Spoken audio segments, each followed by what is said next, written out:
কখনো মোবাইলে কথা বলতে বলতে রাস্তা পার হওয়া, কখনো বা সিগন্যাল ভেঙে গাড়ি চালানো, ট্রাফিক আইনের তোয়াক্কা না করার এমন উদাহরণ প্রায় নজরে আসে। এর ফলে প্রায় প্রতিদিনই দুর্ঘটনার শিকার হচ্ছেন অনেকে।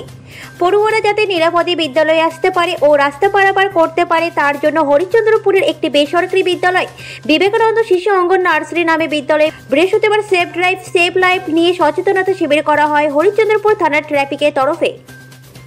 পাশাপাশি পড়ুয়ারা বিবেকানন্দ মোড়ে রাস্তায় নেমে হেলমেটবিহীন বাইক চালকদের সতর্ক করে, আপনার জন্য আপনার বাড়ির লোক অপেক্ষায় রয়েছে, সর্বদা মাথায় হেলমেট পরে বাইক চালান। হেলমেটবিহীন বাইক চালকদের হাতে চকলেট তুলে দিয়ে এমন বার্তা দিল খুদে স্কুল পড়ুয়ারা।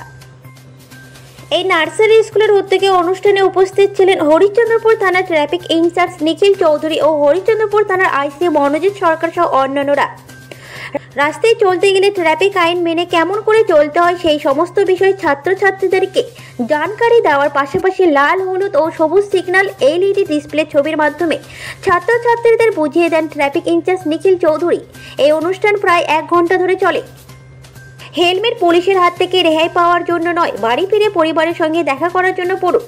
বাইক চালকদের উদ্দেশ্যে এই সচেতনতামূলক বার্তা দেন ট্রাফিক ইনচার্জ নিখিল বাবু।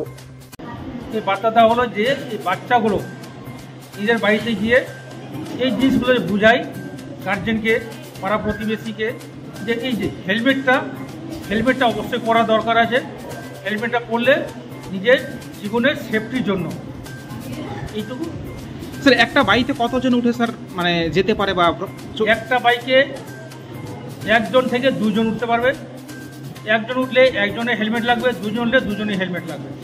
স্যার দেখা যায় রাস্তাঘাটে চলতে দেখা যায় যে হয়তো তার স্বামী চালাচ্ছে, হয়তো স্ত্রী বা তার ছেলে আছে, ওদের কিন্তু মাথায় হেলমেট নেই। না, অবশ্যই দরকার আছে।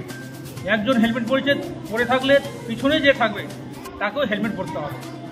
অনেক সময় দেখা যায় স্যার বাম্পার ক্রস করতে গিয়ে অনেক সময় মানে এই ট্রাফিককেও তারা মান্যতা দেয় না, অনেক সময় তারা খুব সহজে চলে যায়। এই বাম্পারের কি নিয়ম রয়েছে এখানে? যেখানে বাম্পার দেখা যায় সেখানে স্লো করতে হবে, গাড়িটাকে আস্তে করে স্লো করে পার করতে হবে। অনেকে গাড়ি ঠিকই বলছে যে অনেকে গাড়ি আছে যে বাম্পার আছে, বাম্পার মানছে না, স্পিডে বেরিয়ে যাচ্ছে, ওই গাড়িগুলো অ্যাক্সিডেন্ট হয়। এই তার জন্য ওনাদেরকে একটু আমার কাছ থেকে অনুরোধ থাকলো, বার্তা থাকলো যে যখনই যেখানে বাম্পার থাকবে সেখানে আস্তে করে স্লো করে গাড়িটাকে পার করতে হবে। একজন বাইক চালকের সঙ্গে কি কি কাগজপত্র থাকা বাঞ্ছনীয়? ড্রাইভিং লাইসেন্স, হেলমেট, এই দুটো তো প্রয়োজনীয় আছে। গাড়ির পেপারসগুলো যেগুলো ফেল থাকে, হয়তো ইন্স্যুরেন্স, পলিউশন, যেগুলো ফেল থাকলে এগুলোকে অবশ্যই দরকার। যারা স্যার ট্রাফিক রুলস ভঙ্গ করবে তাদের কি আইনি ব্যবস্থা রয়েছে? হ্যাঁ, অবশ্যই। কি ব্যবস্থা রয়েছে?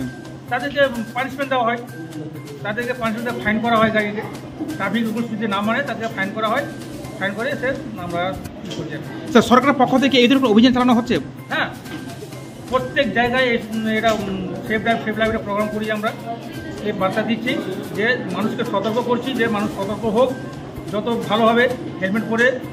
1 জন হেলমেট পরছে তো আপনি একটু আগে বললেন 1 জন হেলমেট পরে 2 জনকে হেলমেট পরতে হবে। স্যার অনেক সময় দেখা যায় যে অনেক নিজের প্রভাব খাটিয়ে বা কোনো এই প্রভাবশালী ব্যক্তির প্রভাব খাটিয়ে নিজেকে বাঁচানোর চেষ্টা করে, তাহলে তাদের নিয়ম কি আলাদা আর সাধারণ মানুষের নিয়ম আলাদা?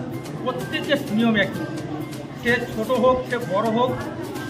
যে কেউ যদি আমি অনেক কোটিপতি ছেলে বা একটা মন্ত্রী ছেলে বা একটা ছেলে, সেটা কোনো নিয়মটা সবারই একই। Thank you sir. বিবেকানন্দ শিশু অঙ্গনে আজকে ওই ট্রাফিক থেকে মানে সেফ লাইফ সেফ ড্রাইভ এই বিষয়ের উপর একটা ছোট্ট প্রোগ্রাম ছিল। কারা দিলেন সেই সচেতনতামূলক কর্মসূচি বা প্রোগ্রাম? হরিশ্চন্দ্রপুর থানার ট্রাফিক ওসি এসেছিলেন এবং হরিশ্চন্দ্রপুর থানার আইসি মনোজিৎ সরকার মহাশয় আর ট্রাফিক ওসি নিখিল চৌধুরী মহাশয় এসেছিলেন। ওনারা কি বিষয় সচেতন করলেন বাচ্চাদেরকে? ওনারা বাচ্চাদেরকে বিশেষ করে বাচ্চারা যখন তার গার্জেনদের সঙ্গে হেলমেট পরে আসে, গার্জেনরা অনেক সময় সময়ের অভাবে হোক আর অবহেলার জন্য হোক হেলমেট যদি না পরে, তাহলে ওনারা বললেন যে তোমরা প্রথমে গার্জেনকে হেলমেট পরতে বলো, তারপরে গাড়িতে করে এসো। দ্বিতীয়ত অনেক বাচ্চারা গাড়িতে করে আসে, তো যে গাড়ির ড্রাইভাররা চালায় তারা যদি বেল্ট না পরে, ড্রাইভিং বেল্ট, তাহলে কিন্তু তোমরা প্রথমে ড্রাইভারকে বলবে যে তারা বেল্ট ব্যবহার করে। তবুও যদি তারা ব্যবহার না করে তোমরা এসে তোমার হেডমাস্টার মশাইকে বলবে এবং তিনি তাদেরকে বলবেন। তবুও যদি না শোনে তাহলে থানা থেকে তাদের ব্যবস্থা নেওয়া হবে। স্যার এবারে কি প্রথম আপনাদের এই কর্মসূচি করা হলো স্কুলে? হ্যাঁ, এই কর্মসূচি আমাদের প্রথম। পরবর্তীকালে আরও কি আপনার কোনো উদ্যোগ রয়েছে এই ধরনের? অবশ্যই, ওনারা যদি চান আমরা আমাদের দিক থেকে সবসময় আমরা রাজি। আমরাও চাই যাতে কোনো রকমে অসুবিধা না পড়তে হয়, সবাই ভালোভাবে চলুক, এটা আমরাও চাই। আজকে শুধু ছাত্র দেখা গেল, শিশুদের কি পরবর্তীকালে গার্জেনকে নিয়ে করার? অবশ্যই, আমাদের যদি ওনারা 3 দিন আগে সময় দেন তাহলে আমরা গার্জেনকেও ডাকতে পারি।